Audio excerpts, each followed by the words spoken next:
आप अपना खुद का भविष्य नहीं बदल सकते, लेकिन आप अपनी आत्माओं को तो बदल सकते हैं। और निश्चित रूप से आपकी आत्माओं से आपका भविष्य जरूर बदल सकता है।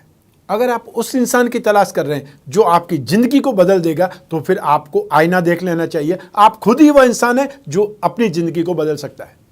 नमस्कार, मैं हूं कमल श्रीमाली। आप सभी का बहुत बहुत स्वागत करता हूं आपके अपने चैनल में। आज के विशेष उपाय में श्राद्ध का भार पुत्र पर क्यों, इस एपिसोड के अंत में बतलाऊंगा। मनुष्य अपनी करनी से अपने आप तरता है, अर्थात उससे उबरता है, परंतु पुत्र पर यह श्राद्ध करने का भारी बोझा क्यों। भला जीवन भर तो वो माता पिता की सेवा इसलिए करता है कि वो उनसे उत्पन्न हुआ था, परंतु जबकि माता पिता का वह देह भी भस्म सात हो गया है, फिर भी वह श्राद्ध करे, यह तो अनावश्यक ढकोसला है। लोग ऐसा कहते हैं। फिर जीव को किसी का बाप बेटा तो नहीं होता, फिर उसके उद्धार के नाम पर श्राद्ध का नाटक रचना कोरी पोप लीला है या कोरा ढोंग है, नाटक है, लोगों का यह भी कहना है। यदि कोई व्यक्ति संतान उत्पन्न न करके नैष्टिक पदार्थ ब्रह्मचर्य व्रत धारण करे, तो एकमात्र इस साधन से वह दसम द्वार से प्राण निकाल करके सूर्य मंडल को भेदन करता हुआ अपुनरावृत्ति मार्ग का पथिक बन जाता है, अर्थात उसका मोक्ष हो जाता है। परंतु सभी मनुष्य इस कठिन मार्ग में आरूढ़ हो जाएं, सबके आश्रयदाता गृहस्थ आश्रम के अभाव में दूसरे आश्रमों का अर्थात उनको पकड़ लें या उनको अपना लें, ये तो संभव है नहीं, ऐसा हो भी नहीं सकता। इसलिए बड़े बड़े ज्ञानी और ध्यानी ऋषि मुनि भी जगत प्रवाह के संचालन के लिए गृहस्थ आश्रम में प्रवेश करते हैं। अतः संतान उत्पत्ति के व्यापार से दसम द्वार से प्रियण की स्वाभाविक शक्ति क्षीण हो जाती है। अतः पिता की इस हानि का दायित्व पुत्र पर है।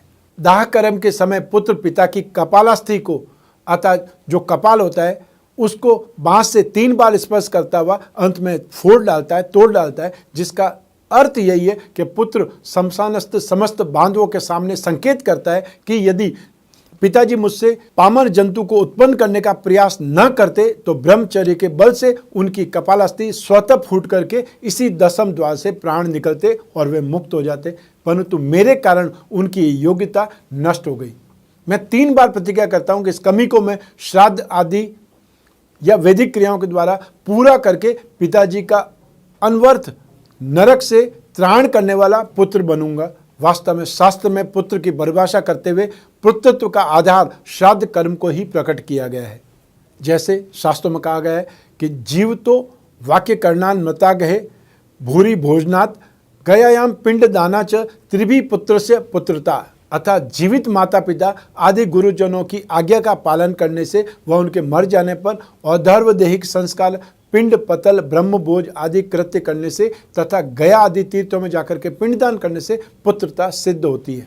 ये तीनों कार्यों का संपादन ही पुत्रत्व का द्योतक है, उसकी पहचान है। ये थी आज की जानकारी कि श्राद्ध का भार पुत्र पर ही क्यों है। हालांकि ये संस्कृत या हिंदी वाले शब्द ज़्यादा हैं, लेकिन फिर भी मैंने इसे सरल करने का प्रयास किया है। आपको कितना हद तक समझ में आया है, ये आप मुझे कमेंट बॉक्स के थ्रू बतलाएंगे। मैं कामना करता हूं कि आप स्वस्थ रहें, प्रसन्न रहें, सुरक्षित रहें, अपना और अपने परिवार का बहुत बहुत ख्याल रखें। आप सभी को मेरा नमस्कार, बहुत बहुत शुभकामनाएं। ईश्वर आपकी रक्षा करे, आपके सारे पितृदेव आपकी रक्षा करें, आपको आशीर्वाद प्रदान करें। बहुत बहुत धन्यवाद।